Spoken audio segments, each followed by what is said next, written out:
தமிழக சட்டசபை தேர்தல் முடிவுகள் வெளியாகி சில நாட்கள் ஆன பிறகும் அந்த அதிர்வலைகள் இன்னும் அடங்கவில்லை என்றுதான் சொல்ல வேண்டும்.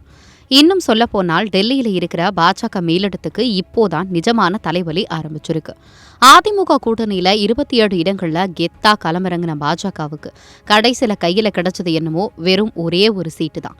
பிரதமர் நரேந்திர மோடி முதல் மத்திய அமைச்சர்கள் வரை பலரும் தமிழகத்தில் முகாமிட்டு சூறாவளி பிரச்சாரம் மேற்கொண்ட போதிலும் ரிசல்ட் என்னமோ சுணக்கமா போயிருச்சுன்னு டெல்லி தலைமை இப்போ தலையை பிச்சுக்கிட்டு இருக்காங்க.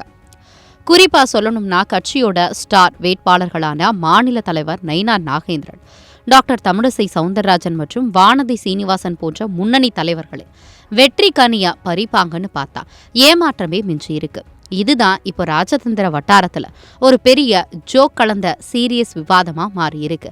அட, ஹெலிகாப்டர்ல வந்து இறங்கி இவ்வளோ தூரம் கத்தணும், ஆனா ஒரு சீட்டு தான் ஜெயிச்சிருக்கோமான்னு டெல்லி மேலிடம் ரொம்பவே அப்செட்ல இருக்காங்களாம். ஏன் இந்த படுதோல்வி அப்படிங்கிற கேள்விக்கு விடை தேட டெல்லி இப்போ அதிரடியா களத்துல இறங்கி இருக்கு. ஏன்னா போன நாடாளுமன்ற தேர்தலில் தமிழகத்துல பாஜக 12 இடங்கள்ல 2ஆம் இடத்தை பிடிச்சு நாங்க வளர்ந்துட்டோன்னு கெத்து காமிச்சுக்கிட்டு இருந்தாங்க. ஆனா இந்த சட்டசபை தேர்தலில் அப்படியே பல்ட்டி அடிச்சு வாக்கு வங்கி சரிஞ்சது எப்படிங்கிறது தான் இப்ப பெரிய புதிரா இருக்கு. தாமரை சின்னத்துல போட்டியிட்ட கூட்டணி கட்சி வேட்பாளர்களும் கூட தோத்து போனது பிஜேபியோட ஸ்ட்ராட்டஜில ஒரு பெரிய ஓட்டை இருக்கிறத மேலிடத்துக்கு புரிய வச்சிருக்கு. இந்த சூழல்ல தான் டெல்லி மேலிடம் ஒரு சீக்ரெட் மிஷன் ஆரம்பிச்சிருக்காங்க. தமிழக பாஜகவோட இந்த தோல்விக்கு உண்மையான காரணம் என்னன்னு ஆராய்ஞ்சு ஒரு ரிப்போர்ட் கொடுக்க சொல்லியிருக்காங்க.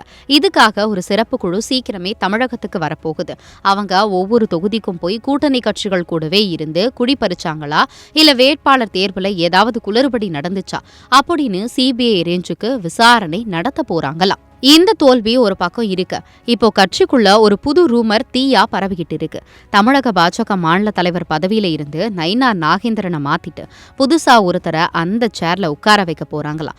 இத பத்தி கட்சி நிர்வாகிகள் கிட்ட கேட்டா தோல்வி வந்தா ஆய்வு பண்றது சகஜம் தானே சார், இது வளர்ச்சிக்கு நல்லதுதான்னு மழுப்புனாலும் டெல்லி கேட்டிருக்க அந்த ரகசிய அறிக்கை பல பேரோட அரசியல் ஜாதகத்தை மாத்தி எழுத போகுதுங்கிறது மட்டும் உறுதி.